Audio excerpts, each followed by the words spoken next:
Still on justice for Mohbad, my people. Hey, Wunmi don't come with another story again. Oh, how are we going to believe this one now? E just dey be like saying a script na Wunmi dey read for us, like seriously. Wow, things really dey happen. Make una come hear another matter. Still on this justice for Mohbad, I know say Mohbad go definitely get justice, unless Mohbad was never a light.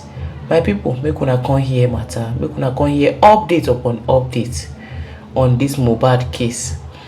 But before then, I still remember una humble kìrìkìrì. Na me dey bring una latest of all legit info.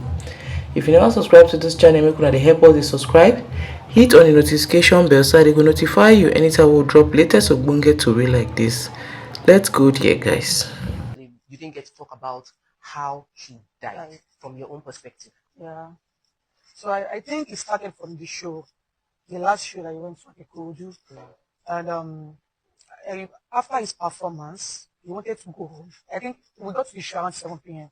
and he performed around 9 to 10 p.m. So after his performance, he just tried to go because he was tired. And so many of his fans were trying to round him and all of that. So he wanted to leave, and he called his friend, Prime Boy. He told his friend, we went to two prados. One, myself, my husband, his friend Prime Boy, his friend Spending, and his cousin Darusha were in one prado, while the rest of the people were in the second prado. So he told Prime Boy to please call his younger brother, Adura. So Adura can talk to the bouncer so that they can clear the way for us so we can leave. And Prime Boy went and he came back with a harsh tone of voice. It was telling my husband that Adura was rude to him, Adura disrespected him, was talking to Adura, and Adura acted as if he didn't care. So my husband was even trying to calm the situation. He told him that he should just calm down. That he will get it sorted when we get to the house. But Prime Boy was not having it. He was just like screaming, being disrespectful to him, and the argument later turned to fight. Wow. Yeah, so within that short period of fight, my husband sustained an injury. Like while he was trying to punch Prime Boy, so the punch, like he mistakenly punched the bridal glass. Ooh. Yeah, so he sustained an injury as his handling. And so now I went back to the house. Okay, Prime Boy did not follow us to go to the house with us because we already had the fight. So my brother-in-law Adura and his cousin like chased him away. And on our way to the house, everybody suggested he go to the nearest hospital to treat himself, but he said no. Because he has fear for hospital, like he's paranoid. Like ever since the NDLA attack and the issue like it is, like he has been paranoid and he using fear and all of that. So he said he was not going. Like people were even trying to convince him, like you need to treat yourself and like you might have sustained injury, like inner injury. And all of that. But he said I was not going, that he will be fine. There's just a minor cut, and when he gets to the house, he will call the nurse, like the nurse will come to the house to treat him. I think we got to the house around 2 a.m. on Monday morning.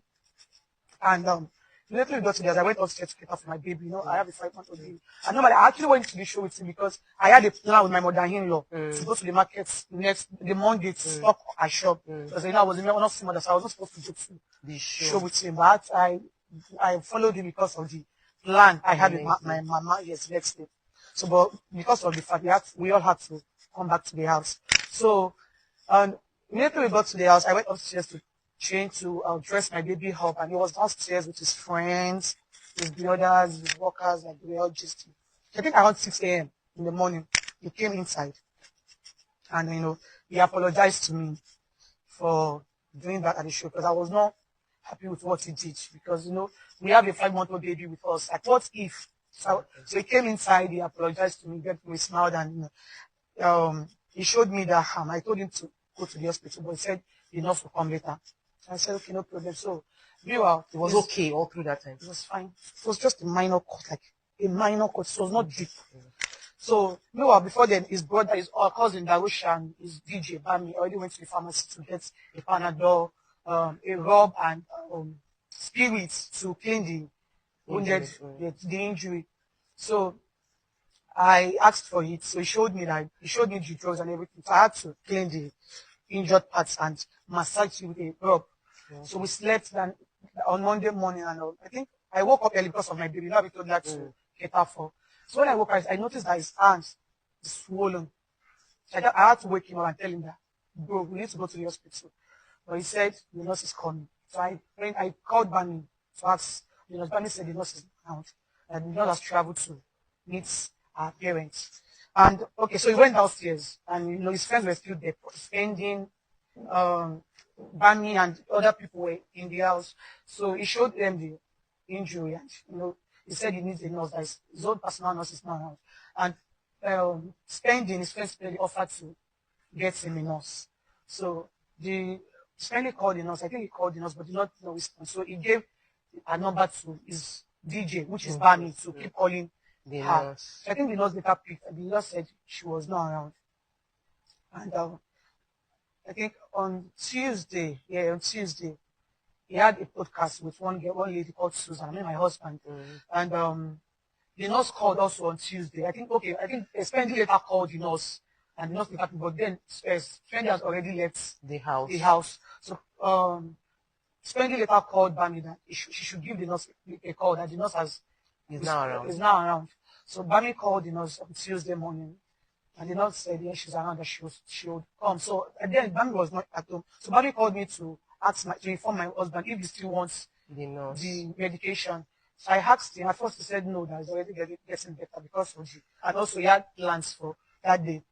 So he later said, like, I should just tell Bami to call her, since it's just an injection, not a drip. That would take his time. So the nurse came around, I think around 2 p.m. on Tuesday.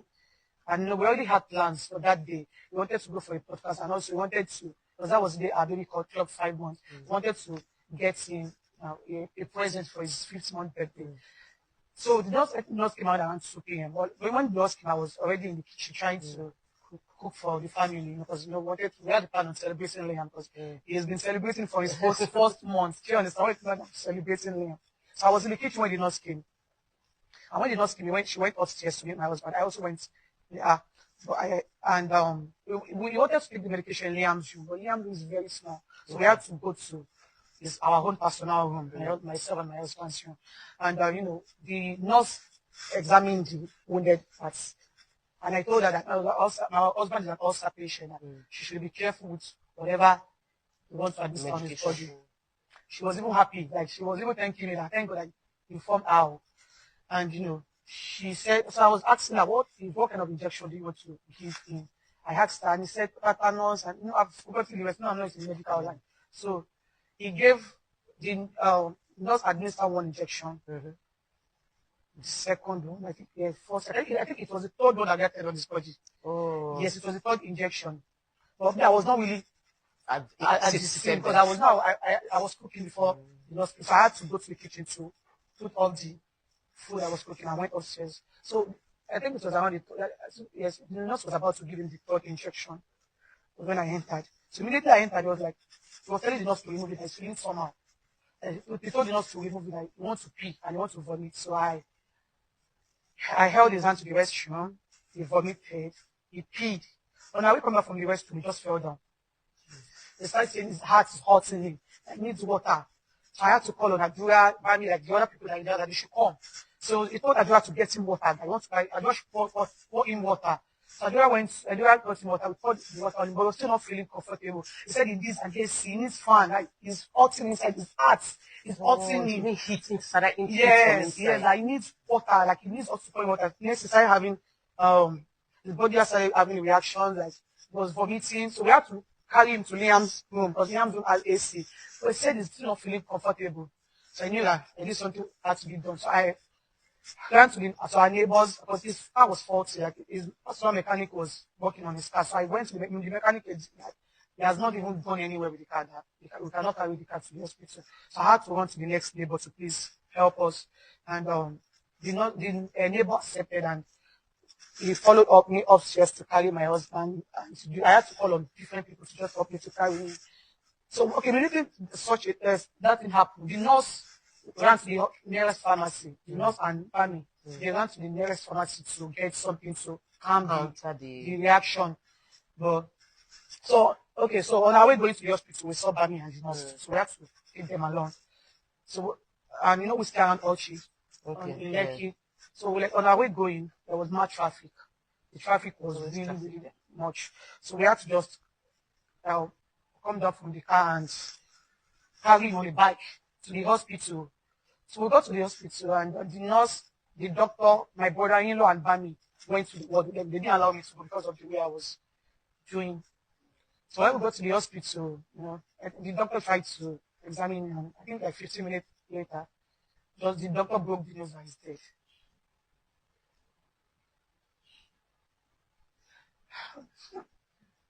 So immediately I heard it. It sounds funny because this was the same person I had. Like we still spoke like a few minutes ago. We had planned on going to Lekki to give our baby. So it sounds like a trash to me. So I put a call through to his sister. I called his sister. I was just calling different people that day. I called my brother, his cousin Darusha. I just called so many people. So Darusha came to the hospital. And I told Darusha that no, my husband cannot be dead. We have to take him to the hospital. They don't know what they are doing in this hospital. So I told him that we have to take him to another hospital. So we went to another hospital, another Osaka, London. The nurse was also present. They were asking the nurse, what did you give him? So she was telling, she was just talking. Me, I was just, but they didn't allow me to go inside because of the way I was reacting. I just started the hospital. I sat outside and, I could listen to their conversation. The doctor was asking, what did you give him? What did you do this? Like the doctor was asking, like, were you calm while trying to put it in his vein? Like, you're supposed to be calm with him. Did you do this? Did you do that? The nurse was answering those questions. So I was outside. So they did so many things to revive him, yes, but I think like 20 minutes after, the doctor broke the news again that he's dead. And there's nothing we can do. Oh my God. From that spot, I didn't even know anything again. But I knew that at least I got back to, went back to the house. His body was taken home too. And, the nurse was with us through the night. And after my father-in-law, like the rest of the family came around, his friends also came around, we even had to get another nurse to come to the house to try to find something to do to him, but nothing was done. The nurse was with us throughout. When my father-in-law came to the house, the nurse narrated everything that happened to him. He wanted to get the nurse arrested. But my father said we should allow her to go. That he doesn't have any business with the nurse, that she should go. And Where is the nurse now? The nurse, I think they've granted her bail. Okay. The nurse is out there. I saw a video of her last month. She was in club living her life. Like she was living her life. I saw a video. She was on makeup. She did frontal, like living her life. Like it's just so unfortunate because somebody's life is on hold. A lady like you is not a widow just because of your mistake. And the nurse is out there living her life. It's so sad. I'm a bit confused a little though, because I know that when the story came out for Justice for Mohbad, the story was not highlighting the nurse.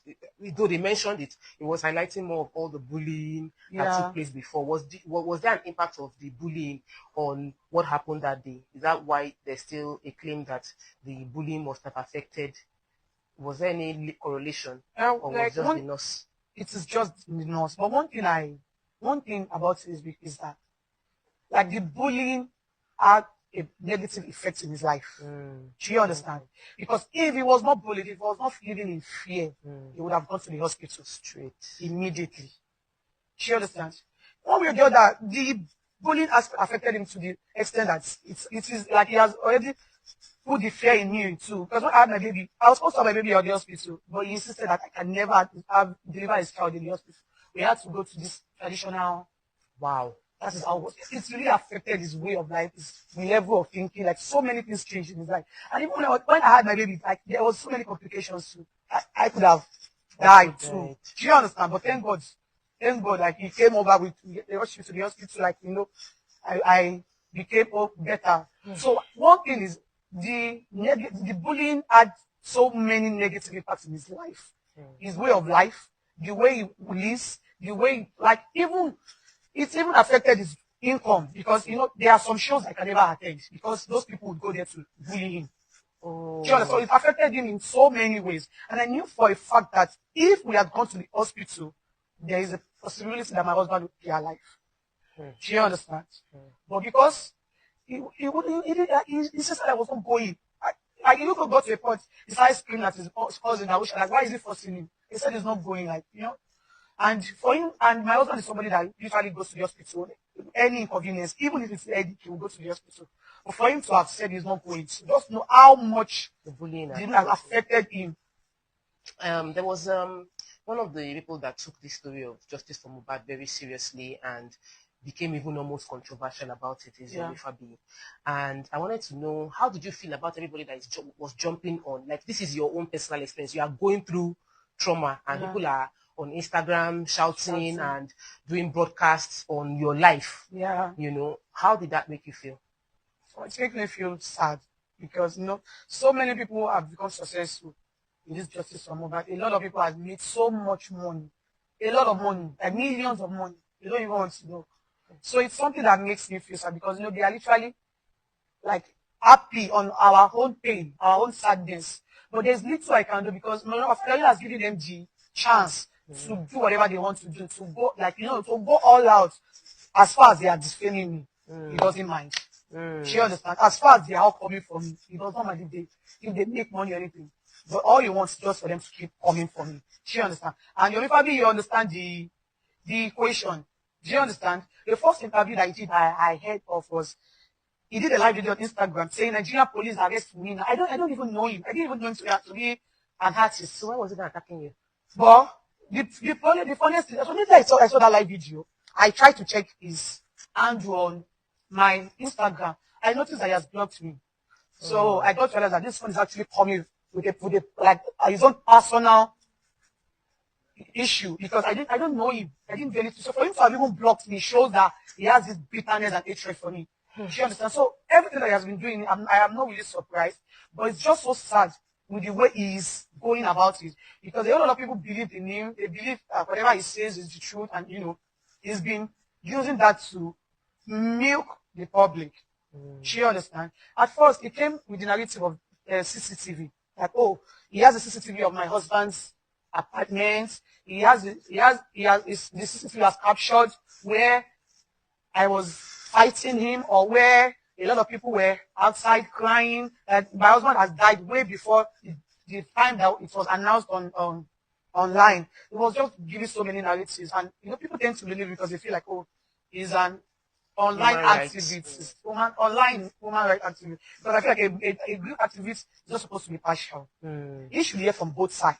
But for him to have chose a part even before for him to have even blocked me, it shows that he's actually coming for me. Do you understand? So a lot of people contributed money for him. A lot of people contributed money for him for the CCTV because he claimed he has the real evidence, and people believed He it. did not come out with the CCTV. He even said he has tendered it to the Nigerian police, and so many people believe it. Not until it is time for people to see, like, okay, yes, you said this, let's see it. And he ran to the UK. He said some people after his life. After, I think he spent like a month in the UK or so. He came back to Nigeria again. Was talking about the CCTV. And one of the my husband's tenants, so I don't know them, came out to bust his lies that, bro, this guy has been lying. There's no CCTV anywhere. There was no CCTV that captured anything about Mohbad or anything. That he has been lying. And there was no CCTV in my house. There was CCTV, but it was not fixed before my husband demise. Because we got to that like in barely 4 months. And my husband died. So we're just trying to arrange things together. Yes. So I think when he got busted and he moved away from the CCTV narrative, but was always going online talking about Justice for Mohbad, and he also said that anybody that has any evidence on what killed Mohbad should send him a message. That he will give the person 5 million naira, and they would make sure that the person traveled to Has Canada. anybody come out with evidence? So one of my husband's friend, Damola, is a long time friend of my husband. Okay, so there is one phone, iPhone 13, that I was using before my husband got me this before he died. So I gave that phone to my brother, Najura, to use it since my husband already got me a new phone. And you know, when I wanted to give him the phone, I didn't delete anything from him because there is nothing. Yes, you hear exactly. We are families. So I think Adura already bought another phone. So after his brother did my son, Adura sold the phone to Damola, who happens to my husband's friend, because you know we are all family. So I think when Adura wanted to sell the phone for Damola, he didn't delete anything from the phone. She understand. So there was one video of me and our longtime friend. The guy is also my husband's friend. The guy is also my friend. I went to the same secondary school with the guy, and the guy and my husband stays in the same area in Ikorodu. You know, we are all from Ikorodu. So that video was just me and that guy. You know, we had a disagreement. She understands. And the video is all about me and that guy. So I think Damola saw that video. And he used that as an avenue to, he wanted to use that as an avenue to collect money from the Yoruba. Oh. Do you understand? So, you know, I told you that Adura did not delete anything from the phone when he wanted to sell it for the Damola. So Damola hacked into Adura's TikTok and texted the Yoruba. He told Yoruba that he has evidence of where I pushed his brother, like he was impersonating Adura. Okay. Do you understand? Like, oh, hello, I have a video where Wunmi pushed my brother. I have a video where Wunmi did this and that, and so Yoruba was trying to flow with him. So he's requested for money. I think he said he wanted 3 million naira. But before he said he does not have much. Like, he was just, you know, bargaining on what to do. Then, before he said he should just at least send like few clips. They kept on, you know, bargaining. Like, so the guy said, the Damola guy said he needs money. So before he said she just at least send him like 3-second clip just so that he can be sure before sending him the money. The guy even sent a Bitcoin account. He didn't say the no, you know that it is traceable. So he sent a Bitcoin account. And he now said 3 seconds of that video of myself and my friend, who is Zomo. That guy, his name is Zomo. And you know what he did? He now blurred the face. Because you know that my husband is not in the video. So he blurred the face and just left where the noise is coming. Do you understand? And I think he later got busted. But Adura got to know what he did. Was using the phone. Yeah, so Adura and my husband's cousin got him arrested. He was arrested for I think like 3 days, and the case was later transferred to Ikeja police station. At first, he was lying, not until the Nigerian police collect the phone from him, and they did their thing. I think it's forensic. I don't even know what they did. And they got to know that he was even talking to Fabi on the phone. Like they were already talking. They've done phone calls. Yeah, they've done phone calls. Like they've been texting and all of that. So then now later confessed that yes, he did that. You know, he was trying to beg everybody. They just wanted to make money. Yes. Like how much money do you think they've made from your husband's passing? People have made different people. People have made millions of money, like a whole lot of money. Do you understand? And Yomi Fabi himself also went to the police station. Okay. And Damola confirmed that he was the one that impersonated Adura, which is my brother-in-law. Damola even told me that Yomi Fabi was telling him to lie at the police station. Yes, because after the whole thing, you know, he's always in my DMs begging me. I mean, this Damola trying to beg me. Like he has sent me numerous voice notes begging me. He even called his mom. His mommy also begged me. Like his mommy was literally crying on the phone and, you know, asking for my forgiveness. And I told them that I don't have anything against him. And all I want is just for him to clear my brother-in-law out of that mess. And you know, so he told me that Yomi Fabi asked him to lie. He should mention that he should keep on talking about Adura. That Adura was the one that did it, but he said he was not going to lie. And you know, in fact, he has been charged to court. The guy, this Damola guy, has been charged to court. He has confessed to the judge, but he has been trying to reach out to my mother-in-law to drop the case. And he has reached out to my mother-in-law too. He has begged. You know, he has done so many things. These people were just lying and trying to defame you and making money from it. How many GoFundMe accounts are you aware of? I think it's one. Okay. One that my father-in-law opened. Did they give you any money from the GoFundMe account to support the children? No. The child? Your daughter, your son. What? Sorry, let me say again. Were you giving any money from the GoFundMe account to support your son? No. So, and you know, since then, the Damola guy's case is in court. I think the case was adjourned till March. He has confessed, but he's been trying to reach out to everybody, to beg us, and you know, and Yomi Fabi, who happens to know the truth, has been out there creating different narratives to people, and a lot of people tend to believe. In fact, they've been they've been giving him a lot, they've been contributing so much money To him. and that is just one thing I just want the people giving him money to do. They should just tell him to go to Ikeja, where the phone is. I want him to see the video so that at least these people would stop giving him their money, because I'm like, presently, trust me, there are some people that are about to give him some money because they believe that video is a evidence. Just that you are the one that. Exactly. Remember, this video was given 3 years ago when we were at Osaka, because we stayed in Osaka before moving to Orchid. So like 3 years ago, and he's been emphasizing on that video, making him look like it's a big deal. I just want, like, the one thing I would just want him to do is just to go to Ikeja to see the video himself and see that my husband is not even in that video. She understands. I don't So like. they can clear your name and he will know. No, so he knows that is probably he knows the truth. But the people that he has been trying to convince with lies, like I just pity those people, they've been giving him money, thinking, oh, there is one fighting for justice, and thinking there is one thing somewhere. Do you understand?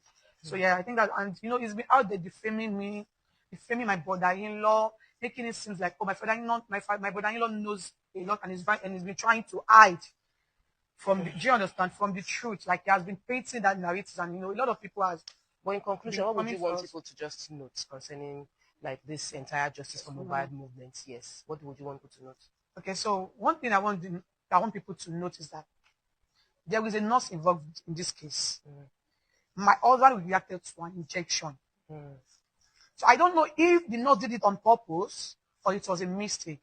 I don't know if the nurse was sent or it was just bound to happen. That is one thing that I need to know, because my husband is not just taking an injection. So why this particular one? I really need to know what happened. I really need to know if the nurse was actually sent to do what she did, or it was just it was just a normal thing. And also the conquest, they should conclude the inquest. Yeah, I feel like yes, also yes, and also the inquest. But the inquest now, my father-in-law is the one in the position to make it happen. She understand. She needs to talk to that other woman to get things done. She understands. So I feel like the inquest should reopen, and the only person that can make it fast is Baba, which is my father-in-law, and also the DNA. Like, I want to get the DNA done. A lot of people do not even know that I've been ready for this DNA since 2023 in November. A lot of people feel like, oh, I was the one that took my father-in-law to court, without getting to know that he was even the one that made it legal. Like, he was the one that took it to court. I felt that he was the one that messaged my lawyer.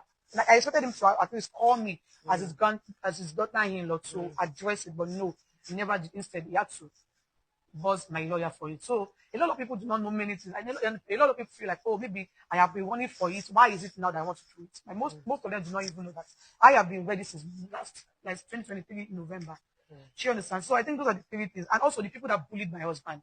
Do you understand? An injustice for one is an injustice for all. Yeah. There are a lot of people would have been a victim of this. So I just want, like, my husband home. Like, I want, like that's those things that can give me closure. I don't know, at least